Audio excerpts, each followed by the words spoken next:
Assalamualaikum warahmatullahi wabarakatuh. Di sini saya akan um, membuat video untuk ulangan tengah semester pada mata kuliah analisa dan perancangan e-business. Di sini saya bernomorkan NIM ganjil ya. NIM saya 2019 01151023 dan akhirnya ganjil. Dan saya akan membuat membuat video untuk pertemuan materi ketiga. Mungkin langsung saja. E-business, aplikasi e-business, materinya adalah aplikasi e-business. Millennial generation digital learners. Yang tadi awalnya TV berawal dari TV, lalu ke komputer, lalu millennial generation itu menggunakan handphone. Tidak bisa dipungkiri, ini adalah perubahan zaman. Untuk tadi awalnya menggunakan TV untuk mengetahui informasi atau mencari informasi, lalu menggunakan komputer, lalu bergeser lagi menggunakan handphone, mungkin bisa lebih fleksibel. Next.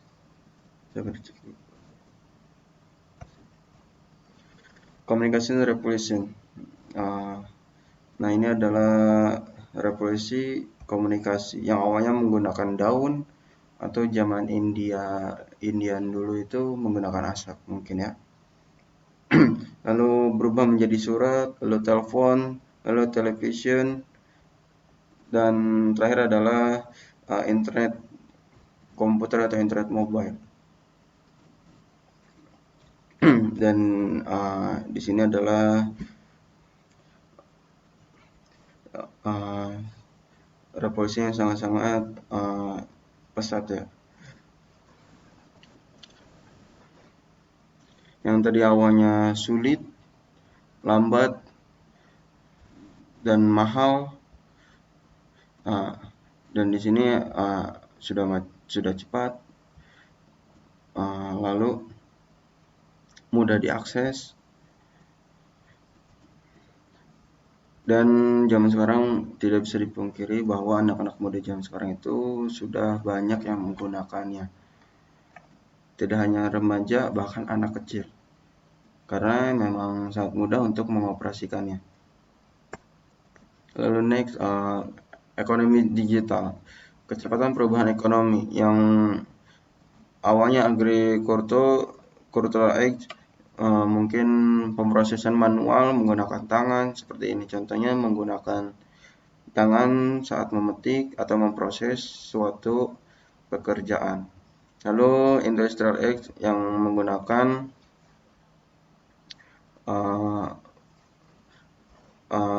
banyak mesin mungkin ya, dan skala besar untuk pekerja itu. Lalu yang terakhir adalah digital economy. Nah, untuk digital economy ini pemrosesannya mudah, kerjanya fleksibel, dan bisa dikerjakan di mana saja. Lalu next, internet, suatu jaringan komputer global yang menghubungkan jaringan privat dan publik untuk berbagi informasi antar lembaga pendidikan, penelitian, pemerintahan, bisnis, atau masyarakat umum. Karena di sini adalah mungkin bebas ya. Untuk jaringan privat ini biasanya perusahaan membuat server untuk orang-orangnya untuk mengakses server tersebut untuk bekerja atau mengakses suatu file pada server tersebut. Dan ini untuk publik, biasanya untuk orang banyak. Mulai digunakan untuk komersil sejak tahun 1995.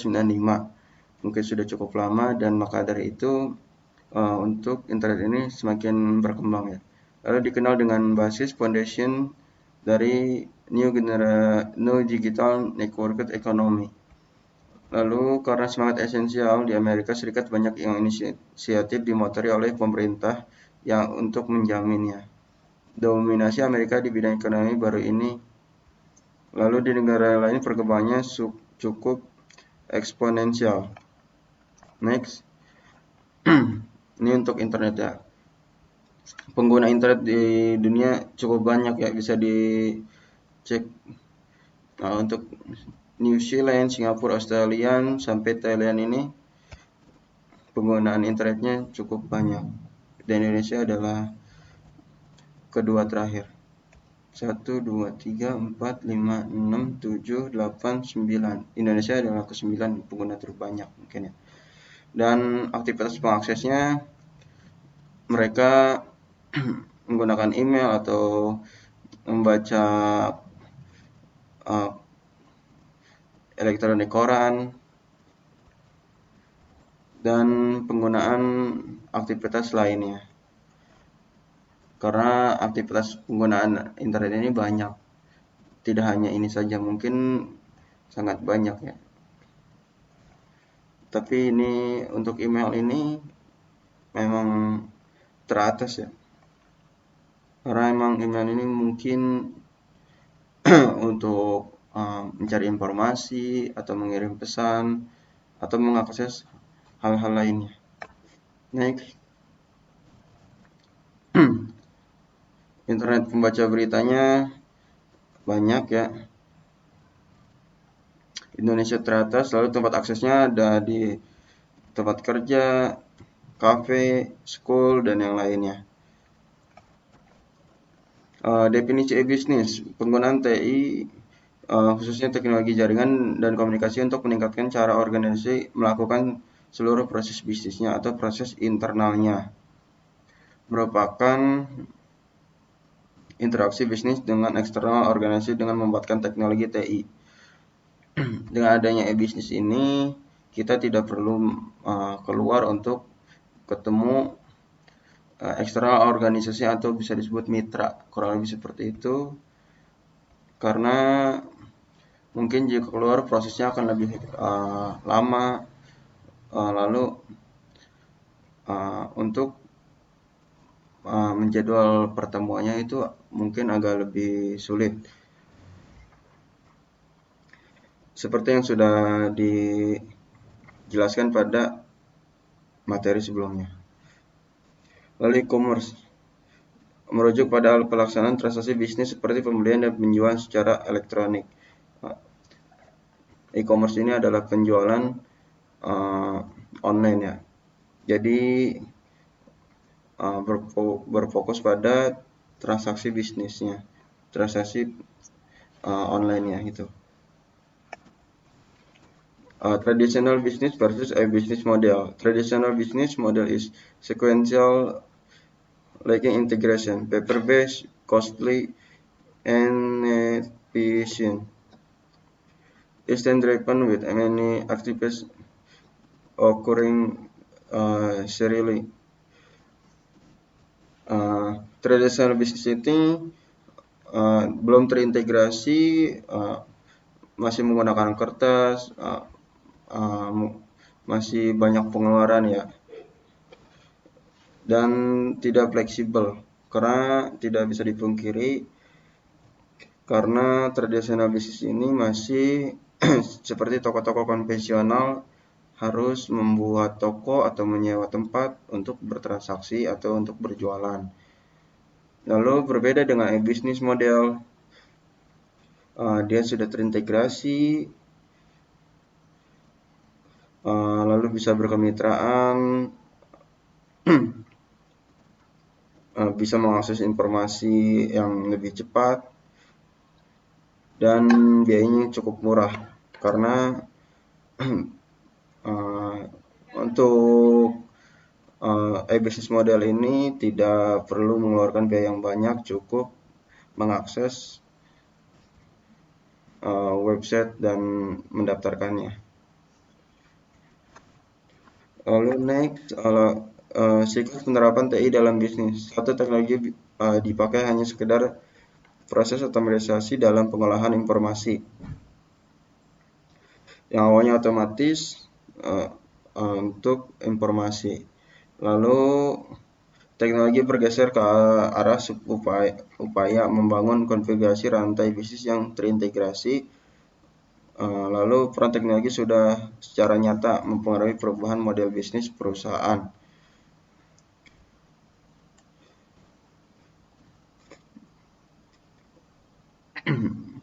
Ke arah membangun progresi rantai bisnis. Jadi teknologi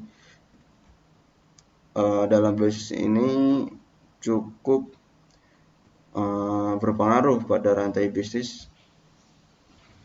Nah, selain mudah dan ini juga sudah terintegrasi sehingga perusahaan banyak yang menggunakan TI dalam bisnisnya.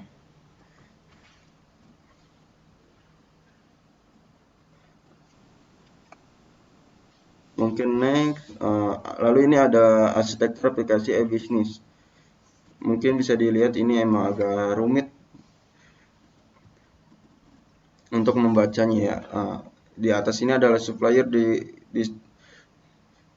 supplier, distributor dan penjual. Lalu di bawahnya ada supply chain management. Lalu ini ada logistik, production, distribution, bahan baku. Lalu ini memproses. Lalu ini penjualan yang berupa ERP. Lalu di sini adalah employees, administrative control, dan human resource procurement.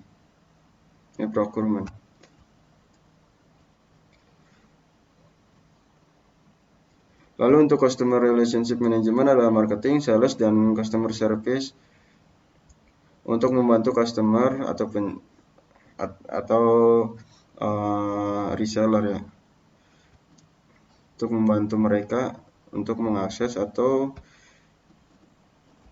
yang hal kurang mereka pahami. Lalu ini ada stakeholder dari finance, accounting, auditing, manajemen control.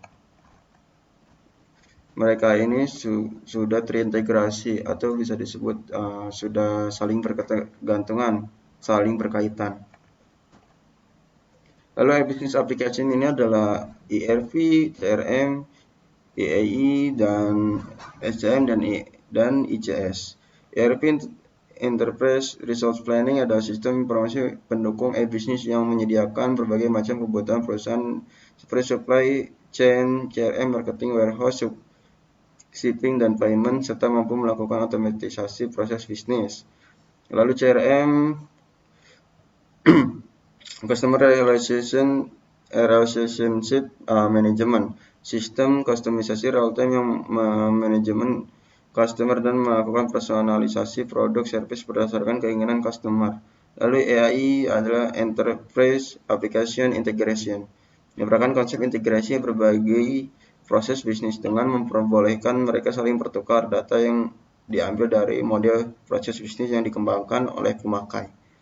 Lalu SCM adalah Supply Chain Management, adalah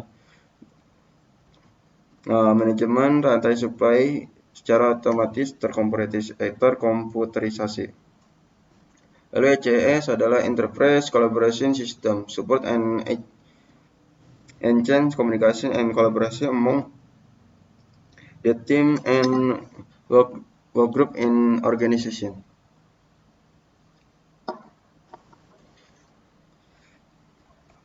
Dan ini adalah penting untuk TI bisnis. Sales order, customer management, inventory check, warehouse, packaging, shipment, dan payment.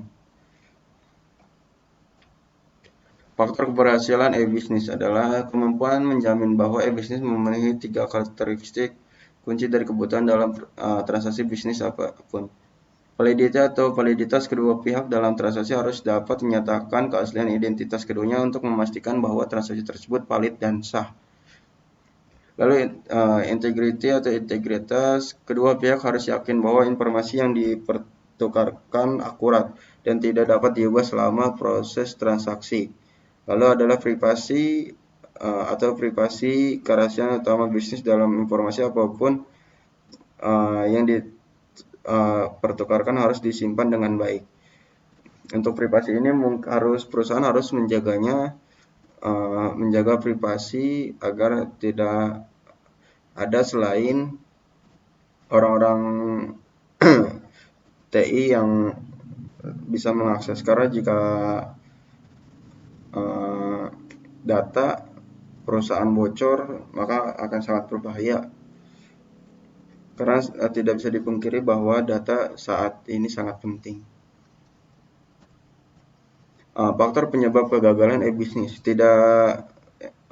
yang pertama adalah tidak ada komitmen yang utuh dari manajemen puncak, lalu penerapan e-bisnis tidak diikuti proses change management, lalu tidak profesionalnya vendor teknologi informasi yang menjadi mitra bisnis, lalu buruknya infrastruktur komunikasi, tidak selasnya strategi TI dengan strategi perusahaan, adanya masalah keamanan dan bertransaksi, lalu kurangnya dukungan finansial, terus belum adanya peraturan yang mendukung dan melindungi pihak-pihak yang bertransaksi atau cyber law, lalu menggunakan target jangka pendek sebagai pijakan investasi bisnis.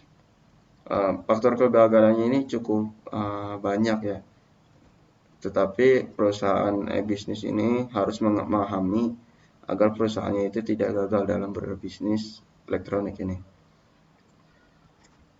Lalu bisnis strategi dan organisasi adalah pengimplementasian bisnis bukan merupakan strategi dasar. Lalu implementasi bisnis hanya berarti penggunaan TI secara efisien dan efektif dengan melaksanakan proses bisnis. Lalu tingkat kesesuaian yang mendukung aktivitas bisnis akan dinilai strategis bila implementasi bisnis dapat membantu organisasi dalam melaksanakan dan mencapai strategi organisasi secara keseluruhan. Strategi ini cukup penting untuk organisasi atau sebuah perusahaan.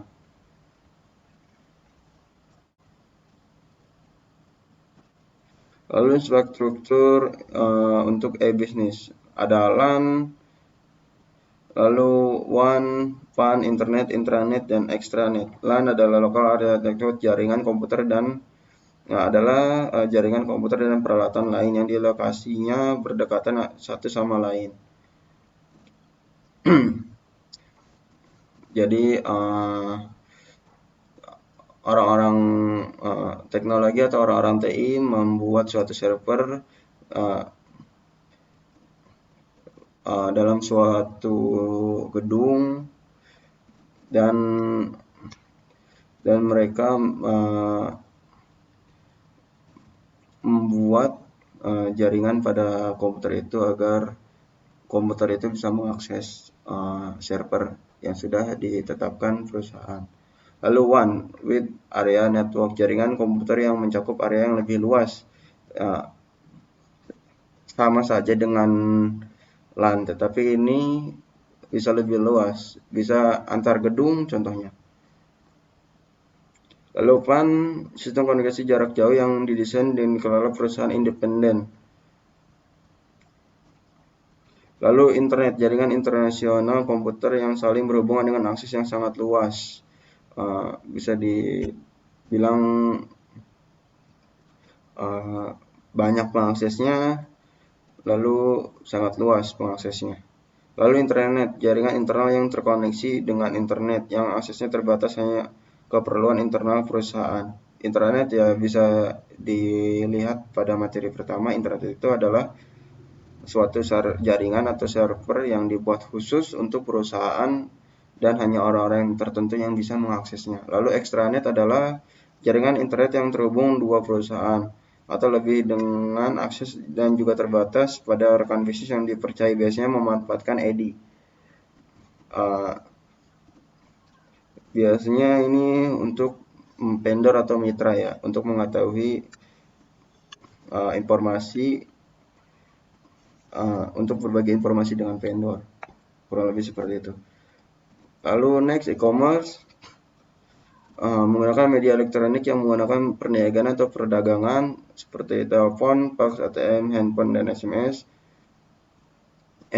banking, ATM, phone banking, dan internet banking. Secara khusus penggunaan internet untuk melakukan perniagaan. disukai karena kenyamanannya. Lalu peluangnya pasar Indonesia yang cukup besar, jenis layanan khas Indonesia hanya dimengerti oleh orang-orang Indonesia. Semua orang masih bingung dengan new economy. Tidak bisa dipungkiri bahwa pasar Indonesia ini peluangnya memang cukup besar untuk e-commerce. Lalu e-commerce, pasar Indonesia yang sangat besar, potensinya jumlah penduduk Indonesia yang besar, masih banyak yang belum terjangkau oleh internet. Jumlah pengguna internet masih sekitar 5 juta, market belum disaturasi. Lalu rentang fisik yang lebar merupakan potensi e-commerce, layanan khas Indonesia. Orang Indonesia gemar berbicara tapi kurang suka menulis atau dokumentasi. Contohnya, layanan khas Indonesia adalah wartel atau warnet, SMS, berganti-ganti handphone atau lifestyle, games, kuis, dan masih banyak lain.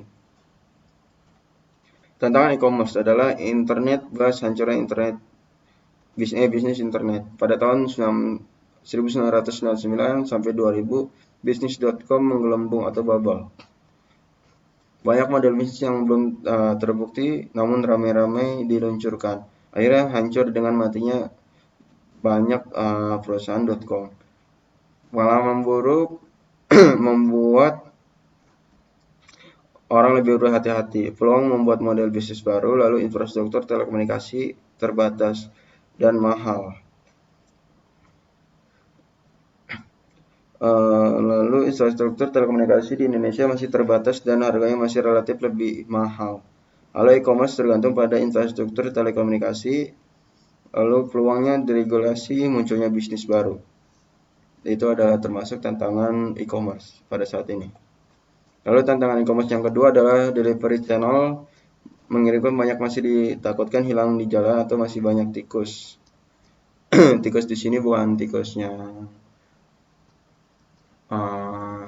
binatang, tapi orang-orang yang mencuri barang tersebut atau orang-orang yang jahil. Ketepatan waktu dalam pengiriman barang yang bisa disebut agak lama ya. Jangkauan daerah pengiriman barangnya masih relatif belum semua terjangkau. Peluang pengiriman barang yang terpercaya.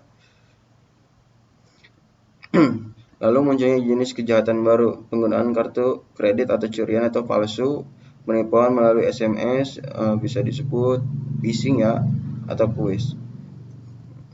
Kurangnya perlindungan kepada konsumen, hukum, awareness, kurangnya kesadaran awareness dalam masalah keamanan. Di sini masih mudah terkena hacker ya. Lalu tantangan e-commerce ketiga adalah kultur kepercayaan atau trust. Orang Indonesia belum atau tidak terbiasa berbelanja dengan menggunakan katalog. Lalu masih harus secara fisik melihat memegang barang yang dijual. Jadi di Indonesia ini sudah terbiasa melihat ada uang, ada barang, kurang lebih seperti itu peribahasanya. Jadi belum terbiasa belum terbiasa berbelanja tanpa melihat barang, karena masih diragukan produknya atau kepercayaan konsumennya masih tergolong rendah, karena mungkin ada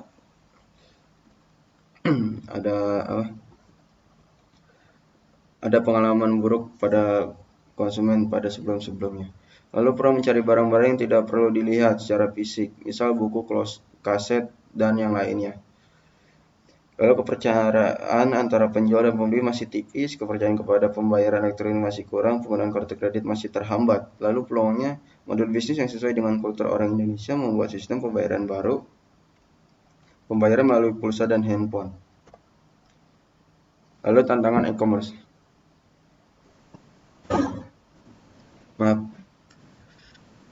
Tantangan e-commerce adalah security.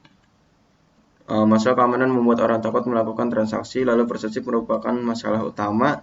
Ketidakmengertian atau lack awareness merupakan masalah selanjutnya. Lalu ketidakjelasan hukum masih belum tuntas status dari digital signature atau uang digital atau cyber money. suatu status hukum paperless transaction lalu deregulasi.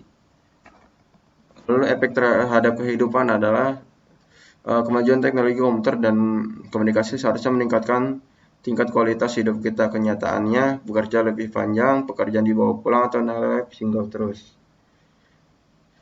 Lalu melebarnya jurang si kaya dan si miskin.